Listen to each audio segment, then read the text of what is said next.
Et Loïc nous parlera, et je vous invite à regarder cette séquence demain, c'est 9h25, vous parlera des émissions caritatives en Grande-Bretagne. Ça n'a rien à voir avec ce qui se fait en France, c'est assez étonnant. Alors, on y va, nous.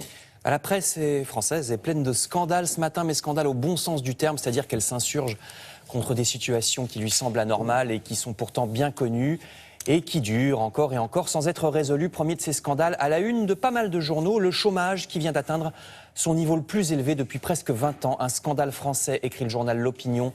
Le chômage à son plus haut niveau depuis 1997, rappellent les Échos. Les chiffres ont été publiés hier par l'INSEE. Ils sont terribles. Le Parisien aujourd'hui en France montre un schéma où on voit que le chômage était à peine à 7% il y a seulement quelques années. Au début de 2008, il n'a cessé de monter depuis. Le chômage atteint même 24% chez les jeunes. Et encore, ça ne compte pas, vous savez, ceux qui travaillent à temps partiel et qui aimeraient travailler plus. Explication en détail dans, par exemple, cet article des Échos qui se scandalise du fait que notre pays a non seulement ce record de chômage, mais aussi, en même temps, regardez, un record d'imposition. Les deux sont possibles. La France est championne des prélèvements obligatoires. Nous sommes le deuxième pays le plus imposé du monde après le Danemark. 45% d'imposition, alors que les Allemands, par exemple, ne sont qu'à 36%. Chiffre confirmé par le Figaro qui parle d'un cercle vicieux. Il n'y a pas besoin d'être un prix Nobel, écrit le Figaro, pour comprendre ce qui se passe. L'État pioche sans fin dans le portefeuille des ménages et des entreprises. Il ponctionne ainsi toute la richesse qui, du coup, ne peut pas s'investir dans la croissance. La gauche n'a pas le courage de faire des économies et de faire dégonfler le monstre de l'État. Je cite le Figaro, qui incrimine donc la gauche. D'autres journaux auraient probablement estimé que la droite n'a pas toujours forcément fait différemment. Je passe à un autre article. Et un autre scandale qui commence lui seulement à poindre, il s'agit de la COP21, parce qu'un peu partout on commence à voir des articles qui se scandalisent de la forme que prend ce grand rendez-vous de l'écologie. Par exemple, figurez-vous que le représentant du Nicaragua a dit carrément, je le cite, « Nous ne voulons pas être complices de la mort et de la dévastation ». Il commence à se retirer un petit peu de la COP21.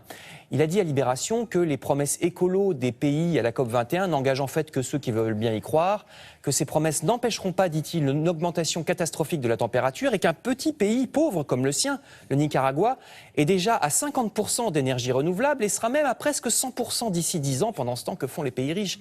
Dit ce monsieur du Nicaragua. Eh ben, ils ne font pas les mêmes efforts, estime-t-il, que penser en effet d'un grand pays comme la France. Je passe au site internet de Télérama, que penser d'un pays comme la France, où, exemple parmi tant d'autres, les terrasses des cafés sont chauffées en hiver, aberration écologique. Un philosophe qui parle dans un grand article de Télérama de notre rapport à l'écologie. Ce philosophe se moque des gens qui discutent et s'alarment du dérèglement climatique, mais qui le font assis à une terrasse chauffée, et ce n'est qu'un exemple. Enfin, je termine par un dernier scandale sur un troisième sujet, lui aussi tout autant dans l'actualité et lui aussi qui se pose depuis longtemps et qui a été remis sur le tapis avec les attentats du 13 novembre.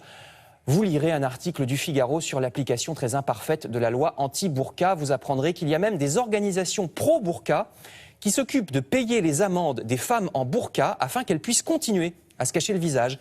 Le responsable d'une de ces organisations, un franco-algérien, vient régulièrement en France, nous dit le Figaro, pour provoquer les pouvoirs publics. Je cite l'expression du Figaro. Il payera aujourd'hui sa 1300e amende.